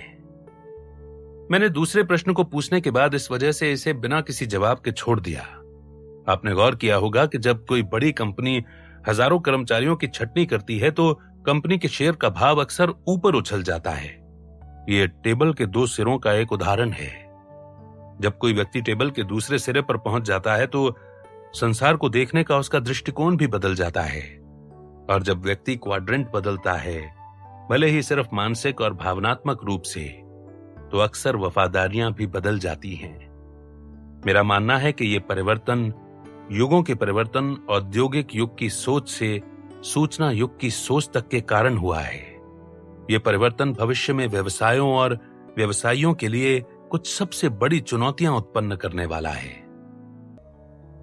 निवेशक का सबक नंबर 14, निवेश के बुनियादी नियम। एक दिन मैं अपने जीवन में अपनी आर्थिक प्रगति के बारे में कुंठित महसूस कर रहा था। सेना छोड़कर असैनिक संसार में आने में सिर्फ 4 महीने बचे थे। मैंने एयरलाइंस में नौकरी खोजने की सारी कोशिशें छोड़ दी थीं। अब मैंने यह निर्णय लिया था कि मैं जून 1974 से कारोबारी जगत में कदम रखूंगा और मैं देखूंगा कि क्या मैं बी क्वाड्रेंट में कामयाब हो सकता हूं। यह निर्णय लेना मुश्किल नहीं था, क्योंकि अमीर डैडी मेरा मार्गदर्शन करने के लिए तैयार थे, लेकिन आर्थिक दृष्टि से सफल बनने का दबाव हावी हो रहा था। मुझे महसूस हुआ कि मैं आर्थिक दृष्टि से बहुत पीछे था, खासतौर पर माइक की तुलना में। हमारी एक मुलाकात में मैंने अमीर डैडी को अपने विचार और कुंठाएं बता दी। मेरे पास 2 योजनाएं हैं। एक योजना यह सुनिश्चित करना है कि मेरे पास बुनियादी आर्थिक सुरक्षा रहे, और दूसरी ज्यादा आक्रामक निवेश योजना है, ताकि मैं आर्थिक दृष्टि से आरामदेह रह सकूं। लेकिन अगर वे सफल भी हो जाएं, तब भी मैं कभी आप और माइक जितना अमीर नहीं बन पाऊंगा, मैंने कहा। यह सुनकर अमीर डैडी मुस्कुराए। धीरे से हंसकर वे बोले, निवेश कोई दौड़ नहीं है। तुम किसी दूसरे के साथ प्रतिस्पर्धा नहीं कर रहे हो। जो लोग प्रतिस्पर्धा करते हैं, आमतौर पर उनकी आर्थिक जिंदगी में बहुत भारी उतार चढ़ाव आते हैं। तुम्हें पहले नंबर पर आने की कोई जरूरत नहीं है। ज्यादा पैसे बनाने के लिए तुम्हें बस इतना करना है कि बेहतर निवेशक बनने पर ध्यान केंद्रित करो। अगर तुम निवेशक के रूप में अपने अनुभव और शिक्षा को बेहतर बनाने पर ध्यान केंद्रित करते हो तो तुम्हें भारी दौलत मिलेगी। दूसरी ओर, अगर तुम फटाफट अमीर बनना चाहते हो या माइक से ज्यादा पैसे कमाना चाहते हो तो संभवतः तुम बुरी तरह पराजित हो जाओगी। थोड़ी बहुत तुलना और प्रतिस्पर्धा तो ठीक है, लेकिन इस प्रक्रिया का असल उद्देश्य ये है कि तुम बेहतर और अधिक शिक्षित निवेशक बन जाओ। इसके अलावा कुछ भी करना मूर्खतापूर्ण और खतरनाक है। मैं सिर हिलाते हुए वहां बैठा रहा और थोड़ा बेहतर महसूस करने लगा। तब मैं जान गया कि ज्यादा पैसे बनाने और ज्यादा बड़ा जोखिम लेने के बजाय मैं ज्यादा मेहनत से अध्ययन करने पर ध्यान केंद्रित करूंगा। इसमें समझदारी अधिक थी, खतरा कम था और इसमें निश्चित रूप से कम पैसों की जरूरत थी। और तब मेरे पास ज्यादा पैसे नहीं थे। फिर अमीर डैडी ने मुझे समझाया कि बी या ई क्वाड्रेंट के बजाय उन्होंने माइक की शुरुआत आई क्वाड्रेंट से क्यों करवाई। क्योंकि अमीरों का उद्देश्य यह है कि अपने पैसे से अपनी खातिर काम कराया जाए ताकि तुम्हें काम न करना पड़े। इसलिए क्यों न वहीं से शुरू किया जाए जहां तुम अंततः पहुंचना चाहते हो। उन्होंने आगे बताया कि जब हम 10 साल के थे तब उन्होंने माइक और मुझे गोल्फ खेलने के लिए क्यों प्रोत्साहित किया था। उन्होंने कहा कि गोल्फ एक ऐसा खेल है जिसे तुम जिंदगी भर खेल सकते हो। फुटबॉल तुम सिर्फ कुछ ही साल खेल सकते हो, तो क्यों ना उसी खेल से शुरू किया जाए जो तुम्हें अंत में खेलना है। जाहिर है मैंने उनकी बात नहीं सुनी थी। माइक गोल्फ खेलता रहा, मैं बेसबॉल, फुटबॉल और रग्बी खेलने लगा। मैं उनमें से किसी में भी बहुत अच्छा नहीं था, लेकिन मैं उन खेलों से प्रेम करता था और मुझे खुशी है कि मैंने उन्हें खेला। गोल्फ खेलना और निवेश करना शुरू करने के 15 साल बाद माइक अब एक बेहतरीन गोल्फ खिलाड़ी बन गया है। उसका निवेश पोर्टफोलियो भारी भरकम है और मेरी तुलना में उसके पास कई बरसों का अधिक निवेश का अनुभव है। दूसरी ओर 25 वर्ष की उम्र में मैं गोल्फ और निवेश के खेलों की बुनियादी बातें सीख रहा था। मैं ये बात इसलिए कहता हूं क्योंकि आप चाहे कितने ही युवा या उम्र वाले हों, किसी भी चीज, खासतौर पर खेल की बुनियादी बातें सीखना महत्वपूर्ण है। अधिकतर लोग गोल्फ खेलने से पहले बुनियादी बातें सीखने के लिए प्रशिक्षण लेते हैं, लेकिन दुर्भाग्य से अपनी कड़ी मेहनत से कमाए पैसों का निवेश करने से पहले अधिकतर लोग निवेश की सरल बुनियादी बातें कभी नहीं सीखते हैं। निवेश की बुनियादी बातें। अब जब तुम्हारी 2 योजनाएं बन चुकी हैं, सुरक्षित रहने की योजना और आरामदेह होने की योजना, तो मैं तुम्हें निवेश की बुनियादी बातें समझाऊंगा, अमीर डैडी ने कहा। उन्होंने आगे स्पष्ट किया कि बहुत सारे लोग पहली 2 योजनाएं बनाए बिना ही निवेश शुरू कर देते हैं और उनके हिसाब से यह खतरनाक था। उन्होंने कहा, जब ये 2 योजनाएं पूरी तरह बन जाती हैं, तभी तुम दूसरे प्रयोग कर सकते हो और विभिन्न निवेश वाहनों का इस्तेमाल करके ज्यादा आकर्षक तकनीकें सीख सकते हो। इसीलिए मैं इंतजार कर रहा था कि तुम समय लगाकर ये 2 स्वचालित या मशीनी निवेश योजनाएं बना लो, उसके बाद ही मैं तुम्हें सबक दूं। पहला बुनियादी नियम। निवेशक का पहला बुनियादी नियम हमेशा ये जानना है कि आप किस तरह की आमदनी के लिए काम कर रहे हैं, अमीर डैडी ने कहा। बरसों तक अमीर डैडी ने माइक और मुझे हमेशा बताया था कि आमदनी 3 तरह की होती है। एक, सामान्य आमदनी, आमतौर पर किसी नौकरी या श्रम के किसी रूप से प्राप्त की जाती है। सबसे आम रूप में यह तनख्वाह से होने वाली आमदनी है। इस आमदनी पर सबसे ज्यादा कर लगता है, इसीलिए दौलत बनाने के लिहाज से यह सबसे मुश्किल आमदनी है। जब आप किसी बच्चे से कहते हैं कि कोई अच्छी नौकरी खोजो, तो आप बच्चे को सलाह दे रहे हैं कि वो सामान्य आमदनी की खातिर काम करे। नंबर 2, पोर्टफोलियो आमदनी, आमतौर पर शेयर, बॉन्ड और म्यूचुअल फंड जैसी कागजी संपत्तियों से प्राप्त की जाती है। पोर्टफोलियो आमदनी निवेश आमदनी का सबसे लोकप्रिय रूप है, सिर्फ इसलिए क्योंकि कागजी संपत्तियों को संभालना ज्यादा आसान होता है। नंबर 3, निष्क्रिय आमदनी, आमतौर पर अचल संपत्ति से प्राप्त होती है। ये पेटेंटों या लाइसेंस एग्रीमेंटों की रॉयल्टी से भी पाई जा सकती है, लेकिन लगभग 80% मामलों में निष्क्रिय आमदनी अचल संपत्ति से मिलती है। अचल संपत्ति के क्षेत्र में कई कर लाभ मौजूद हैं। अभिभावक को अपने बच्चे से क्या कहना चाहिए, इस बाबत मेरे दोनों डैडियों के भिन्न भिन्न दृष्टिकोण थे। मेरे गरीब डैडी मुझसे हमेशा कहते थे, स्कूल में कड़ी मेहनत करो ताकि तुम्हें अच्छे ग्रेड मिल सकें। अगर तुम्हें अच्छे ग्रेड मिलते हैं तो तुम्हें अच्छी नौकरी मिल जाएगी, तब तुम एक अच्छे मेहनती इंसान बन जाओगे। जब मैं और माइक हाई स्कूल में थे तो अमीर डैडी इस विचार पर हंसते थे। वे कहा करते थे, तुम्हारे डैडी अच्छे मेहनती इंसान हैं, लेकिन अगर उन्होंने अपनी सोच नहीं बदली तो वे कभी अमीर नहीं बन पाएंगे। अगर तुम मेरी बात मानकर अमीर बनना चाहते हो तो तुम पोर्टफोलियो आमदनी और निष्क्रिय आमदनी के लिए कड़ी मेहनत करोगे। तब मैं पूरी तरह से समझ नहीं पाया था कि वो दोनों क्या कह रहे थे या उनके दर्शनों में क्या फर्क था। 25 साल की उम्र में मेरी समझ बढ़ गई थी। मेरे असल डैडी 52 साल के थे और दोबारा शुरुआत कर रहे थे। उन्होंने सिर्फ सामान्य आमदनी पर ध्यान केंद्रित किया था, एक ऐसी चीज जिसके बारे में उन्होंने सोचा था कि इसे जिंदगी भर करना सही था। मेरे अमीर डैडी दौलतमंद थे और जीवन का आनंद ले रहे थे। क्योंकि उन्होंने निष्क्रिय तथा पोर्टफोलियो आमदनी के लिए कड़ी मेहनत की थी। अब मैं जान गया था कि मैं किस प्रकार की आमदनी के लिए कड़ी मेहनत करने वाला था, और ये सामान्य आमदनी नहीं थी। दूसरा बुनियादी नियम। निवेशक का दूसरा बुनियादी नियम अमीर डैडी ने कहा था, सामान्य ढंग से कमाई गई आमदनी को यथासंभव कार्यकुशलता से पोर्टफोलियो आमदनी या निष्क्रिय आमदनी में बदलना है। अमीर डैडी ने फिर से अपने पीले पैड पर एक रेखा चित्र अंकित कर दिया, जो कि सामान्य आमदनी को 2 डायरेक्शन की ओर ले जा रहा था, निष्क्रिय और पोर्टफोलियो आमदनी। और संक्षेप में किसी निवेशक को यही करना चाहिए। अमीर डैडी ने मुस्कान के साथ सारांश बताते हुए कहा, यह उतना ही बुनियादी है जितना कि हो सकता है। लेकिन मैं ये कैसे करूं? मैंने पूछा। यदि मेरे पास पहले से पैसा ही नहीं है तो मुझे पैसा कहां से मिलेगा? और अगर मेरे पैसे डूब गए तो क्या होगा? कैसे कैसे कैसे? अमीर डैडी ने कहा, तुम तो पुराने फिल्म के रेड इंडियन मुखिया की तरह बोल रहे हो। लेकिन ये असल सवाल है, मैंने कराहते हुए कहा। मैं जानता हूं कि ये असल सवाल है, लेकिन हाल फिलहाल में मैं बस इतना चाहता हूं कि तुम बुनियादी बातें समझ लो। बाद में मैं कैसे पर आऊंगा, ठीक है? और नकारात्मक विचारों पर निगाह रखो। देखो, जोखिम हमेशा निवेश का, यहां तक कि जीवन का भी हिस्सा रहा है।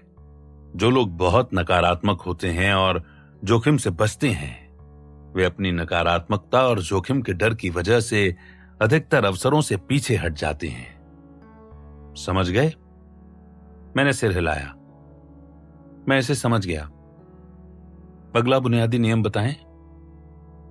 तीसरा बुनियादी नियम। निवेशक का तीसरा बुनियादी नियम।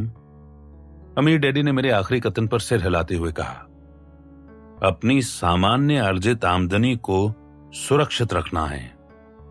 इसके लिए आप ऐसी सिक्योरिटी या प्रतिभूति खरीदते हैं जिसके बारे में आपको उम्मीद होती है कि यह आपकी सामान्य आमदनी को निष्क्रिय आमदनी या पोर्टफोलियो आमदनी में बदल देगी। सिक्योरिटी खरीदते हैं? मैंने पूछा। मैं दुविधा में हूं। संपत्तियों और दायित्वों का क्या हुआ? अच्छा सवाल है, अमीर डैडी ने कहा। अब मैं तुम्हारी शब्दावली को बढ़ा रहा हूं। अब समय आ गया है कि तुम संपत्तियों और दायित्वों की सरल समझ से परे पहुंचो। मैं कहना चाहूंगा कि अधिकतर लोग इस समझ को कभी हासिल नहीं कर पाते, लेकिन यहां जो मैं बात कह रहा हूं वो ये है कि जरूरी नहीं है कि सारी सिक्योरिटीज या शेयर संपत्ति हों जैसा कि लोग उन्हें मानते हैं। आपका मतलब है कि कोई शेयर या जायदाद सिक्योरिटी या प्रतिभूति तो है, लेकिन हो सकता है कि यह संपत्ति ना हो? मैंने पूछा। सही कहा। बहरहाल कई औसत निवेशक सिक्योरिटी और संपत्ति के बीच का फर्क नहीं समझ पाते। कई लोग, जिनमें पेशेवर भी शामिल हैं, इस फर्क को नहीं जानते हैं। कई लोग किसी भी प्रकार की सिक्योरिटी को संपत्ति कहने लगते हैं। तो फर्क क्या है? सिक्योरिटी वो चीज है जिसके बारे में आपको उम्मीद होती है कि यह आपके पैसे को सुरक्षित रखेगी। आमतौर पर सिक्योरिटीज या शेयर सरकारी नियमों के कठोर नियंत्रण में रहते हैं।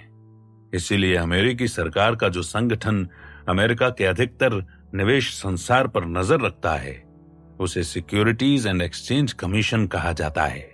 गौर करो कि इसका नाम असेट्स एंड एक्सचेंज कमीशन नहीं है। तो सरकार जानती है कि सिक्योरिटीज या शेयर हमेशा संपत्तियां नहीं होते। अमीर डैडी ने सिर हिलाया और कहा, नहीं, इसे सिक्योरिटीज एंड गारंटीज कमीशन कहा जाता है। सरकार जानती है कि ये बस कठोर नियम बना सकती है और इन नियमों का पालन कराकर व्यवस्था कायम रखने का सर्वश्रेष्ठ प्रयास कर सकती है। ये इस बात की गारंटी नहीं देती कि जो भी व्यक्ति शेयर खरीदता है वो पैसे बनाएगा। इसीलिए सिक्योरिटीज को या शेयरों को संपत्ति नहीं कहा जाता। अगर तुम्हें बुनियादी परिभाषा याद हो तो संपत्ति आपकी जेब या आमदनी के कॉलम में पैसे रखती है, दायित्व आपकी जेब से पैसे निकालता है और यह आपके व्यय वाले कॉलम में नजर आता है। यह तो बस बुनियादी वित्तीय साक्षरता का मसला है। मैंने सिर हिलाया। तो ये जानना निवेशक पर है कि कौन सी सिक्योरिटीज संपत्तियां हैं और कौन सी सिक्योरिटीज दायित्व हैं। मैंने कहा और समझने लगा कि अमीर डैडी बात को कहां ले जा रहे थे। सही कहा, अमीर डैडी बोले और एक बार फिर अपने लीगल पैड की ओर मुड़ गए और उन्होंने इस पर एक और रेखाचित्र खींचा। अधिकतर लोगों की दुविधा तब शुरू होती है जब कोई उन्हें बताता है कि सिक्योरिटीज या शेयर संपत्तियां होते हैं। आम निवेशक निवेश को लेकर घबराता है क्योंकि वो जानता है कि शेयर खरीदने का मतलब ये नहीं है कि वो पैसे भी बना लेगा। शेयर खरीदने के साथ समस्या ये है कि निवेशक पैसे गंवा भी सकता है। वे आगे बोले, तो अगर शेयर पैसे बनाता है तो ये फाइनेंशियल स्टेटमेंट के आमदनी वाले कॉलम में पैसे डालता है और ये एक संपत्ति है। लेकिन अगर ये पैसे गंवाता है और ये घटना फाइनेंशियल स्टेटमेंट के व्यय वाले कॉलम में दर्ज होती है तो वो शेयर एक दायित्व है। वास्तव में वही शेयर संपत्ति से दायित्व में बदल सकता है। मिसाल के तौर पर मैंने दिसंबर में $20 के भाव पर एबीसी कंपनी के 100 शेयर खरीदे। जनवरी में मैंने 10 शेयर $30 के भाव पर बेच दिए। वे 10 शेयर संपत्ति थे क्योंकि उन्होंने मेरे लिए आमदनी उत्पन्न की। लेकिन मार्च में मैंने सिर्फ $10 के भाव पर 10 शेयर और बेच दिए तो वही शेयर एक दायित्व बन गया क्योंकि इसने मेरा नुकसान कराया और ये व्यय साबित हुआ। आगे बोलने से पहले अमीर डैडी ने अपना गला साफ किया। तो मैं इसकी ओर इस तरह से देखता हूं कि मैं सिक्योरिटीज नामक साधन में निवेश करता हूं। ये तय करने की जिम्मेदारी बतौर निवेशक मुझ पर है कि हर सिक्योरिटी संपत्ति है या दायित्व। और यहीं पर जोखिम की बात आती है। मैंने कहा, जो निवेशक संपत्ति और दायित्व के फर्क को नहीं जानता है वही निवेश को खतरनाक बना देता है। चौथा बुनियादी नियम। निवेशक का चौथा बुनियादी नियम यह है कि दरअसल निवेशक ही संपत्ति या दायित्व होता है। अमीर डैडी ने कहा, क्या निवेश या सिक्योरिटी नहीं बल्कि निवेशक संपत्ति या दायित्व होता है? अमीर डैडी ने सिर हिलाया। तुमने अक्सर लोगों को कहते सुना होगा, निवेश खतरनाक है, लेकिन दरअसल निवेश नहीं, निवेशक खतरनाक होता है। अंततः निवेशक ही संपत्ति या दायित्व होता है। जब हर कोई पैसे बनाता है तब भी कई तथाकथित निवेशक पैसे गंवाते हैं। मैंने कई तथाकथित व्यवसायियों को कारोबार बेचे हैं और उन कारोबारों को जल्द ही दिवालिया होते देखा है। मैंने देखा है कि लोग काफी पैसे बना रही किसी अच्छी जायदाद को खरीदते हैं और कुछ ही सालों में वही जायदाद घाटे में चली जाती है और वे बर्बाद हो जाते हैं। और फिर मैं लोगों को ये कहते सुनता हूं कि निवेश खतरनाक है। निवेश नहीं, दरअसल निवेशक खतरनाक है। वास्तव में एक अच्छा निवेशक एक खतरनाक निवेशक के पीछे चलना पसंद करता है क्योंकि वहीं पर असल निवेश के सौदे पाए जाते हैं। इसीलिए आपको उन निवेशकों की बातें सुनना पसंद है जो अपने नुकसान का रोना रोते रहते हैं। आप ये पता लगाना चाहते हैं कि उन्होंने क्या गलत किया और ये देखना चाहते हैं कि क्या आपको कोई सौदा मिल सकता है। तुम समझ गए। मैं हमेशा टाइटैनिक के कप्तान की तलाश करता हूं, अमीर डैडी ने कहा। इसीलिए आपको उन लोगों के बारे में कहानियां सुनना पसंद नहीं है जो शेयर बाजार या अचल संपत्ति बाजार में ढेर सारा पैसा कमा रहे हैं। आप इससे नफरत करते हैं जब कोई आपको बताता है कि उसने $5 के भाव पर कोई शेयर खरीदा और वो $25 तक चला गया। तुमने अच्छी तरह मेरा विश्लेषण किया है, अमीर डैडी ने कहा। फटाफट पैसे और तुरंत दौलत कमाने की कहानियां मूर्खों का खेल है। ऐसी कहानियां सिर्फ पराजितों को ही आकर्षित करती हैं। अगर शेयर इतना लोकप्रिय है या ढेर सारे पैसे बना चुका है तो पार्टी अक्सर खत्म हो चुकी है या जल्द ही खत्म हो जाएगी। मैं तो दुख और विलाप की कहानियां सुनना ज्यादा पसंद करता हूं क्योंकि असल सौदे वहीं पर होते हैं। बी और आई हिस्से से संचालित होने वाले व्यक्ति के रूप में मैं ऐसी सिक्योरिटी खोजना चाहता हूं जो दायित्व हों और फिर उन्हें संपत्तियों में बदल दूं या उन्हें संपत्तियों में बदलने के लिए किसी दूसरे का इंतजार करूं। तो इससे आप भीड़ के विपरीत जाने वाले निवेशक बन जाते हैं। भीड़ के विपरीत जो बाजार के लोकप्रिय बहाव के खिलाफ जाता है। भीड़ के विपरीत निवेशक के बारे में ये सामान्य व्यक्ति का विचार है। अधिकतर लोग बस ये मान लेते हैं कि कंट्रेरियन निवेशक असामाजिक होता है और वो भीड़ के साथ चलना पसंद नहीं करता। मैं तो खुद को मरम्मत करने वाला कहता हूं। मैं किसी मलबे की ओर देखता हूं और देखता हूं कि क्या इसे ठीक किया जा सकता है। अगर इसे ठीक किया जा सकता है तो वे तभी एक अच्छा निवेश होगा। अगर अन्य निवेशक भी इसे ठीक हालत में देखना चाहते हों, अगर इसे ठीक नहीं किया जा सकता या अगर कोई इसे ठीक होने के बाद भी नहीं चाहेगा तो मैं भी इसे नहीं चाहता। तो एक सच्चे निवेशक को वो पसंद आना चाहिए जो भीड़ पसंद करती है। इसलिए मैं ये नहीं कहूंगा कि मैं एक शुद्ध कंट्रेरियन या एक विपरीत निवेशक हूं। मैं कोई चीज सिर्फ इसलिए नहीं खरीदूंगा क्योंकि कोई भी इसे नहीं चाहता है। क्या निवेश का कोई 5वां बुनियादी नियम भी है? मैंने पूछा। 5वां बुनियादी नियम? हाँ है, अमीर डैडी ने कहा। निवेशक का 5वां बुनियादी नियम यह है कि सच्चा निवेशक हर संभव स्थिति के लिए तैयार रहता है। जो निवेशक नहीं है वो ये भविष्यवाणी करने की कोशिश करता है कि क्या होगा और कब होगा। इसका मतलब क्या है? मैंने पूछा।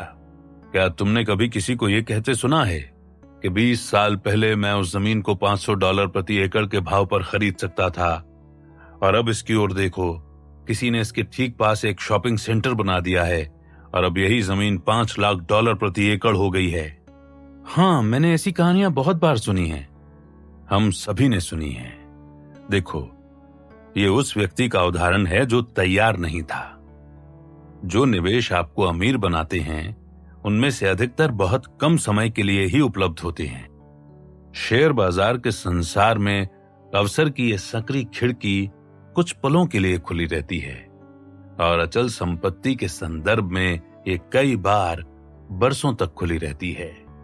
लेकिन अवसर की खिड़की चाहे जितनी देर तक खुली रहे, अगर आप शिक्षा और अनुभव या अत्यधिक पैसे के साथ तैयार नहीं हैं, तो ये एक अच्छा अवसर गुजर जाएगा। इसके लिए तैयार कैसे रहें? आपको ध्यान केंद्रित करने और ये याद रखने की जरूरत है कि दूसरे पहले से ही किस चीज की तलाश में हैं। अगर आप कोई शेयर खरीदना चाहते हैं तो प्रशिक्षण कक्षाओं या सेमिनारों में जाकर सीखें कि आप शेयरों में सौदे कैसे भांप सकते हैं। अचल संपत्ति के संदर्भ में भी यही करें। सब कुछ अपने मस्तिष्क को प्रशिक्षित करने से शुरू होता है ताकि उसे समझ में आ जाए कि किस चीज की तलाश करनी है। फिर आपको उस पल के लिए तैयार रहना है जब निवेश आपके सामने पेश किया जाए। ये काफी हद तक फुटबॉल के मैच की तरह होता है। आप खेलते हैं और खेलते रहते हैं, तभी अचानक गोल में गेंद डालकर जीतने का मौका प्रकट होता है। उस वक्त या तो आप तैयार होते हैं या नहीं होते। आप या तो पोजीशन में होते हैं या नहीं होते। लेकिन अगर आप फुटबॉल या निवेश में प्रहार चूक भी जाएं, तब भी दूसरा प्रहार करने या जीवन में एक बार मिलने वाला अवसर आसपास ही होता है। अच्छी खबर यह है कि हर दिन अधिकाधिक अवसर आते जा रहे हैं, लेकिन उनका लाभ उठाने से पहले आपको अपना खेल चुनने और उसे खेलना सीखने की जरूरत होती है। इसीलिए जब कोई अच्छा सौदा चूकने पर अफसोस करता है या आपको बताता है कि आपको ये या वो सौदा कर लेना चाहिए, तो आप हंस देते हैं। बिल्कुल, बहुत से लोग इस मानसिकता के होते हैं कि ये समृद्धि नहीं बल्कि अभाव का संसार है। वे अक्सर कोई सौदा चूकने के बारे में बरसों अफसोस करते रहते हैं और किसी सौदे से बहुत लंबे समय तक चिपके रहते हैं। इसके पीछे उनकी सोच ये होती है कि यही इकलौता सौदा है, या फिर वे किसी चीज को ये सोचकर खरीद लेते हैं कि जो सामने दिख रहा है वही इकलौता सौदा है। अगर तुम कैश फ्लो क्वाड्रेंट के बी और आई वाले हिस्से में हो तो तुम्हारे पास देखने के लिए अधिक समय और सौदे रहते हैं तथा तुम्हारा आत्मविश्वास ऊंचा रहता है, क्योंकि तुम जानते हो कि अधिकतर लोग जिसे नकार देंगे, तुम उस बुरे सौदे को भी अच्छे सौदे में बदल सकते हो। तैयार होने के लिए समय का निवेश करने से मेरा यही मतलब था। अगर तुम तैयार हो तो जीवन में एक बार मिलने वाला सौदा तुम्हारे सामने हर दिन पेश होता है। इसी तरह आपने जमीन का वो बड़ा प्लॉट खोजा था।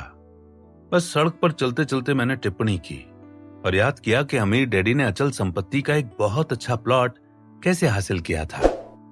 आपने देखा था कि बिकाऊ है वाला साइन बोर्ड नीचे गिर गया था और कुचल दिया गया था, इसलिए कोई भी नहीं जानता था कि वो जमीन बिकाऊ है। आप मालिक से मिले और उसके सामने कम लेकिन अपने हिसाब से उचित कीमत का प्रस्ताव रखा और उसने स्वीकार कर लिया। उसने आपका प्रस्ताव इसलिए स्वीकार किया क्योंकि 2 साल से ज्यादा समय से किसी ने भी उसके सामने कोई प्रस्ताव नहीं रखा था। आपका यही मतलब है ना? हाँ, मेरा यही मतलब है। और वो प्लॉट अधिकतर सौदों से अच्छा सौदा था।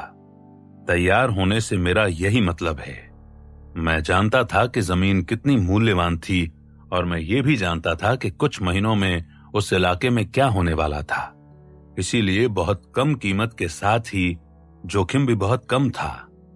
मुझे अच्छा लगेगा अगर आज उसी इलाके में वैसे ही 10 प्लॉट मिल जाएं।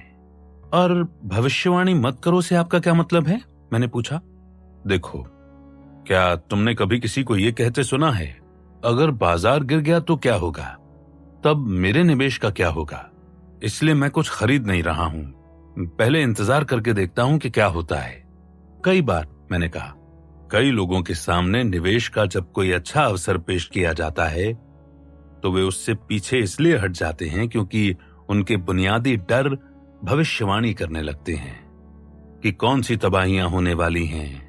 वे अपने नकारात्मक कंपन बाहर भेजते हैं और कभी निवेश नहीं करते, या फिर अपनी आशावादी या निराशावादी भावनात्मक भविष्यवाणियों के आधार पर वे तब बेच देते हैं जब उन्हें नहीं बेचना चाहिए और ऐसी कोई चीज खरीद लेते हैं जो उन्हें नहीं खरीदनी चाहिए।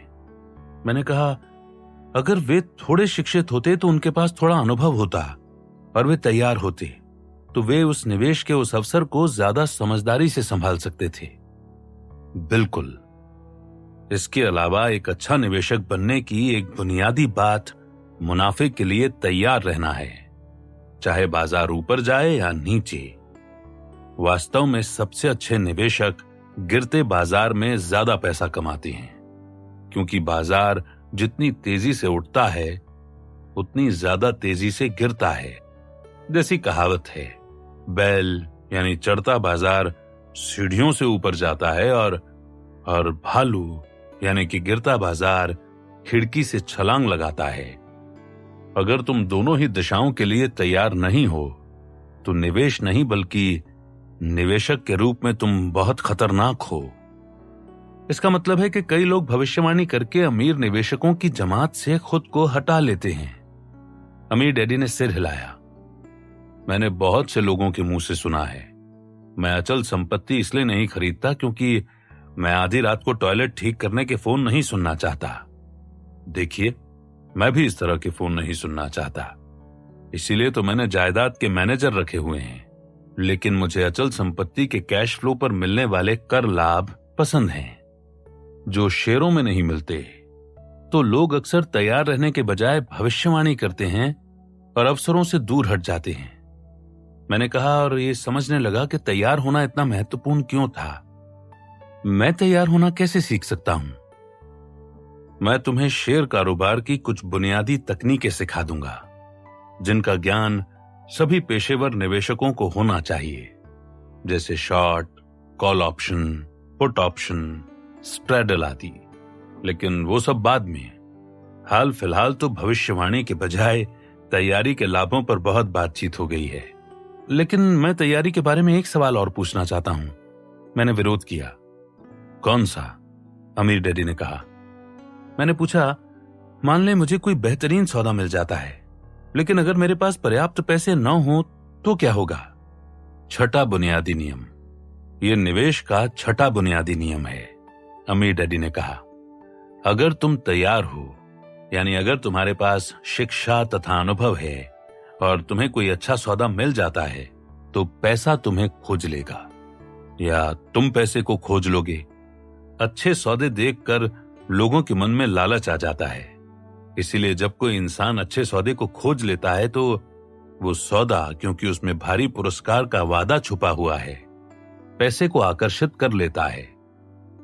अगर सौदा बुरा है और भारी पुरस्कार का वादा नहीं करता है तो पैसे जुटाना वाकई मुश्किल होता है। मैंने पूछा, क्या आपने कभी कोई अच्छा सौदा देखा है जिसने पैसे को आकर्षित नहीं किया? कई बार, अमीर डैडी ने कहा, लेकिन उन मामलों में समस्या सौदे में नहीं थी। समस्या तो सौदे को नियंत्रित करने वाले व्यक्ति में थी जिसने पैसे को आकर्षित नहीं किया। दूसरे शब्दों में, अगर प्रभारी व्यक्ति अलग हट जाता तो वो सौदा अच्छा होता। ये तो वैसा ही है जैसे कोई कार तो विश्व स्तरीय हो लेकिन उसका चालक औसत हो। चाहे कार कितनी भी अच्छी हो, उसे चलाने वाले औसत ड्राइवर पर कोई दाम नहीं लगाएगा। अचल संपत्ति में लोग अक्सर कहते हैं कि सफलता की कुंजी है जगह जगह जगह, यानी कि लोकेशन। मेरा दृष्टिकोण अलग है। वास्तव में निवेश के संसार में, चाहे अचल संपत्ति हो, व्यवसाय हो या कागजी संपत्तियां, कुंजी है हमेशा इंसान, इंसान और इंसान। मैंने सर्वश्रेष्ठ जगह वाली सबसे अच्छी अचल संपत्ति को भी पैसे गंवाते देखा है क्योंकि गलत लोग उसके प्रभारी थे। मैंने कहा, यानी अगर मैं तैयार हूं, अगर मैंने अपना होमवर्क कर लिया है, अगर मेरे पास कुछ अनुभव तथा ट्रैक रिकॉर्ड हैं और मैं किसी अच्छे निवेश को खोज लेता हूं तो पैसे मिलना ज्यादा मुश्किल नहीं होगा। मेरा अनुभव तो यही है। दुर्भाग्य से जिन सौदों में मेरे जैसे निवेशक निवेश नहीं करना चाहते, वे बहुत बुरे सौदे गैर विशेषज्ञ निवेशकों के सामने परोस दिए जाते हैं और उनके लालच में आकर गैर विशेषज्ञ निवेशक प्राय अपना पैसा गंवा बैठते हैं। इसीलिए सिक्योरिटीज एंड एक्सचेंज कमीशन को बनाया गया है। मैंने कहा, इसका काम इन बुरे सौदों से औसत निवेशक की रक्षा करना है। सही कहा। निवेशकों का पहला काम यह सुनिश्चित करना है कि उनका पैसा सुरक्षित रहे। अगला कदम उस पैसे को कैश फ्लो या कैपिटल गेन्स में बदलने का सर्वश्रेष्ठ प्रयास करना है। तब आपको पता लगता है कि आप या वो व्यक्ति जिसे आपने अपना पैसा सौंपा है उस सिक्योरिटी को संपत्ति में बदल सकता है या फिर ये दायित्व बन जाएगी। एक बार फिर, ये जरूरी नहीं है कि निवेश सुरक्षित या खतरनाक हो। मूल बात तो ये है कि निवेशक कैसा है। मैंने पूछा, तो क्या यह निवेशक का आखिरी बुनियादी नियम है? नहीं, बिल्कुल नहीं। अमीर डैडी ने कहा, निवेश तो एक ऐसा विषय है जिसकी बुनियादी बातें तुम जिंदगी भर सीख सकते हो। अच्छी खबर यह है कि इन बुनियादी बातों में तुम जितने बेहतर बनते जाते हो, तुम उतना ही अधिक पैसा बनाते हो और तुम्हारे सामने उतना ही कम जोखिम रहता है। लेकिन मैं तुम्हें निवेशक का एक और बुनियादी नियम बताना चाहता हूं, और यह है निवेशक का 7वां बुनियादी नियम। और 7वां बुनियादी नियम क्या है? यह जोखिम और पुरस्कार का आकलन करने की काबिलियत है। अमीर डैडी ने कहा, कोई उदाहरण दें? मैंने आग्रह किया। मान लेते हैं कि तुम्हारी दोनों बुनियादी निवेश योजनाएं सही चल रही हैं। तुम्हारे पास भविष्य के लिए जो सुरक्षित धन है उसका प्रदर्शन अच्छा है। मान लेते हैं कि तुम्हारे पास $25,000 अतिरिक्त आ जाते हैं, जिसका इस्तेमाल तुम थोड़े अधिक खतरनाक निवेश में कर सकते हो। काश मेरे पास वो $25,000 इसी वक्त होते। मैंने शुष्कता से टिप्पणी की, लेकिन मुझे जोखिम और पुरस्कार के आकलन के बारे में आगे बताएं। तो तुम्हारे पास $25,000 हैं जिन्हें तुम कमोवेश गंवाना झेल सकते हो। इसका मतलब यह है कि अगर ये पूरी राशि भी डूब जाती है तो तुम थोड़े बहुत दुखी तो होगे, लेकिन फिर भी खाने के लाले नहीं पड़ेंगे। कार गैराज में खड़ी नहीं रहेगी और तुम देर सवेर $25,000 दोबारा बचा लोगे। अब तुम अधिक खतरनाक निवेशों के जोखिम और पुरस्कारों का आकलन शुरू करते हो। और मैं ऐसा कैसे करता हूं? आओ, मान लेते हैं कि तुम्हारा कोई भतीजा है जो एक हैमबर्गर स्टैंड शुरू करना चाहता है। उस भतीजे को कारोबार शुरू करने के लिए $25,000 की जरूरत है। क्या यह अच्छा निवेश रहेगा? भावनात्मक रूप से तो अच्छा है, लेकिन आर्थिक दृष्टि से अच्छा नहीं होगा। मैंने जवाब दिया। क्यों नहीं? अमीर डैडी ने पूछा। जोखिम बहुत ज्यादा है और पुरस्कार पर्याप्त नहीं है, मैंने जवाब दिया। इसके अलावा आपको आपका पैसा वापस कैसे मिलेगा? यहां महत्वपूर्ण चीज निवेश पर लाभ नहीं है, यहां सबसे महत्वपूर्ण चीज तो निवेश की वापसी है। जैसा आपने कहा था कि पूंजी की सुरक्षा बहुत महत्वपूर्ण है। बहुत बढ़िया, अमीर डैडी ने कहा। लेकिन क्या हो अगर मैं तुम्हें बताऊं कि यह भतीजा पिछले 15 साल से एक बड़ी बर्गर चेन में काम कर रहा है, कारोबार के हर महत्वपूर्ण पहलू का वाइस प्रेसिडेंट रह चुका है और अपने दम पर बाहर निकलने तथा एक विश्वव्यापी बर्गर चेन शुरू करने के लिए तैयार है। और क्या हो अगर $25,000 में तुम पूरी कंपनी की 5% हिस्सेदारी खरीद सकते हो? क्या इसमें तुम्हारी रुचि होगी? हाँ, मैंने कहा, निश्चित रूप से, क्योंकि जोखिम वही है लेकिन पुरस्कार ज्यादा है। बहरहाल सौदे में जोखिम अब भी काफी है। सही कहा, और यह निवेशक के बुनियादी नियम का एक उदाहरण है, जोखिम और पुरस्कार का आकलन करना। तो कोई ऐसे खतरनाक निवेशों का आकलन कैसे करता है? मैंने पूछा। अच्छा सवाल। यह निवेश का अमीर स्तर है, निवेश का वो स्तर जो सुरक्षित और आरामदेह निवेश योजनाओं के बाद आता है। अब तुम अमीरों के निवेशों में निवेश करने की योग्यताएं हासिल करने की बात कर रहे हो। तो एक बार फिर मैंने सारांश में कहा, यह निवेश नहीं है जो खतरनाक है, ये तो निवेशक है जिसके पास पर्याप्त योग्यताएं नहीं हैं, जिनकी वजह से वो निवेश ज्यादा खतरनाक बन जाता है। 3 ई। सही कहा। जिस स्तर पर अमीर निवेश करते हैं उस स्तर पर निवेशक के पास 3 ई होने चाहिए, और वो 3 ई हैं 1 ई फॉर एजुकेशन यानी कि शिक्षा, 2 ई एक्सपीरियंस यानी कि अनुभव, 3 ई एक्सेस कैश यानी कि अत्यधिक पैसा। अत्यधिक पैसा? मैंने पूछा। सिर्फ अतिरिक्त पैसा नहीं? नहीं, मैं अत्यधिक पैसा इन शब्दों का इस्तेमाल एक कारण से कर रहा हूं। अमीरों के निवेश में निवेश करने के लिए बहुत पैसे की जरूरत होती है, जिसका मतलब है कि तुम सचमुच नुकसान झेल सको और नुकसान से भी मुनाफा कमा सको। नुकसान से भी मुनाफा? मैंने पूछा। इसका क्या मतलब है? हम इसके बारे में बात करेंगे। निवेश के अमीरों वाले स्तर पर तुम पाओगे कि चीजें अलग होती हैं। अमीरों के स्तर पर तुम पाओगे कि कुछ अच्छे नुकसान होते हैं, कुछ बुरे नुकसान होते हैं, अच्छा कर्ज और बुरा कर्ज, अच्छे खर्च और बुरे खर्च। अमीरों के स्तर पर तुम्हारी शैक्षणिक आवश्यकताएं और अनुभव बहुत ऊंचे होने चाहिए। अगर ऐसा नहीं हुआ तो तुम वहां ज्यादा समय तक नहीं टिक पाओगे। समझ गए? मैं समझ रहा हूं, मैंने जवाब दिया। अमीर डैडी ने आगे समझाया कि अगर चीजें सरलता के फॉर्मूले के अनुसार नहीं होती हैं तो जोखिम ज्यादा है। उन्होंने कहा, अगर कोई 2 मिनट से कम समय में किसी निवेश को तुम्हें अच्छी तरह नहीं समझा पाता तो या तो तुम इसे नहीं समझते हो या वो इसे नहीं समझता है, या फिर तुम दोनों ही इसे नहीं समझते हो। चाहे जो मामला हो, सबसे अच्छा यही रहता है कि तुम उस निवेश को छोड़ दो। उन्होंने ये भी कहा, अक्सर लोग निवेश को जटिल बनाने की कोशिश करते हैं, इसीलिए वे भारी भरकम शब्दावली का इस्तेमाल करते हैं।